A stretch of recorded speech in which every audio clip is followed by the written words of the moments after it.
আমার পাশ দিয়ে একটা মেয়ে হেঁটে যাচ্ছে, আমি যদি তাকে পজিটিভলি নিতে পারি, সেক্ষেত্রে হচ্ছে ওই মেয়েটার সেফটি নিয়ে আমার কোনো ধরনের চিন্তা করতে হবে না। ওই মেয়েটাও কখনো চিন্তা করবে না যে সে এখানে সেফ কিনা বা কোনো সমস্যা হতে পারে কিনা। যে একজন নারী তার দেশে স্বাধীনভাবে, খুবই সুস্থভাবে, সুস্থ একটা পরিবেশে সবার সহযোগিতা নিয়ে হাঁটতে পারবে, যেমন আমি হাঁটছি।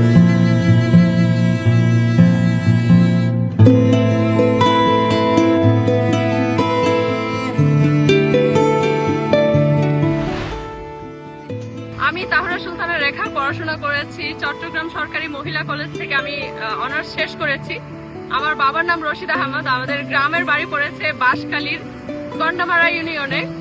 আর আমি হাঁটার এই ডিসিশনটা আসলে অনেক দিনের লম্বা একটা জার্নি। আমি 2022 সালে রিমন ভাইয়াকে দেখে অনুপ্রাণিত হয়েছিলাম যে বাংলাদেশটা আসলে হেঁটে দেখা উচিত। নর্মালি আমি মাউন্টেনিয়ারিং করি, সেই সাথে হাইকিং, ট্রেকিং, বিভিন্ন ধরনের ঘোরাঘুরি এইসবের সাথে ইনভলভ আছি। এক কথায় বলতে গেলে ক্লাইম্বিং, মাউন্টেনিয়ারিং এই ধরনের জিনিসগুলো আমার খুবই ভালো লাগে। এক্সট্রিম এক্সপোজ যেটা বলে ওটাকে আমি খুবই পছন্দ করি, ওইগুলো নিয়েই থাকতে চাই।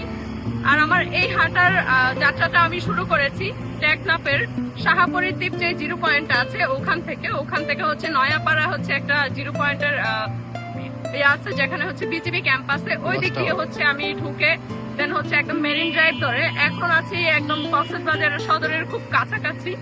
আর এই যাত্রাটা আমার শেষ হবে তেঁতুলিয়ার জিরো পয়েন্টে গিয়ে। কতদিন লাগবে আসলে এই জিনিসটা পথেই বলা যায় না।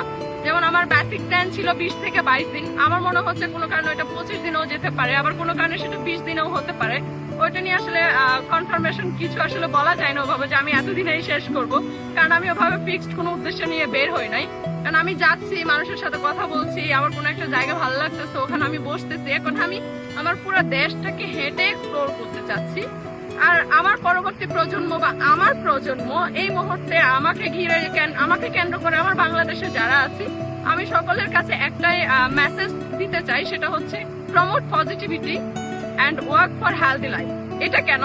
বিভিন্ন মানুষ হচ্ছে সামাজিক বিভিন্ন টপিক নিয়ে কথা বলে, আমি কেন পজিটিভিটি সেই সাথে হচ্ছে হাঁটা নিয়ে কথা বলছি। আমাদের শারীরিকভাবে, মানসিকভাবে আপনি যদি সুস্থ থাকতে চান, হাঁটাটা খুব দরকার শারীরিকভাবে সুস্থ থাকার জন্য। আর মানসিকভাবে সুস্থ রাখার জন্য নিজেকে পজিটিভিটিটা খুব বেশি দরকার। আমাদের চারদিকে এখন এত এত এত নেগেটিভিটি ছড়াচ্ছে, বা আমরা এক কথায় বলতে গেলে 80% নেগেটিভ জিনিসের মধ্যেই আছি। আর এই নেগেটিভ জিনিসটা থেকে বেরিয়ে যখন আমরা পজিটিভিটি চিন্তা করতে পারবো, পজিটিভলি চিন্তা করতে পারবো, তখনই আমরা হচ্ছে মানসিকভাবে সুস্থ থাকতে পারবো। আর মানসিকভাবে একজন মানুষ যখন সুস্থ থাকে, সে শারীরিকভাবে চারপাশের সবকিছুকে খুব সুন্দরভাবে এক্সপ্লোর করতে পারে, সুন্দরভাবে দেখতে পারে।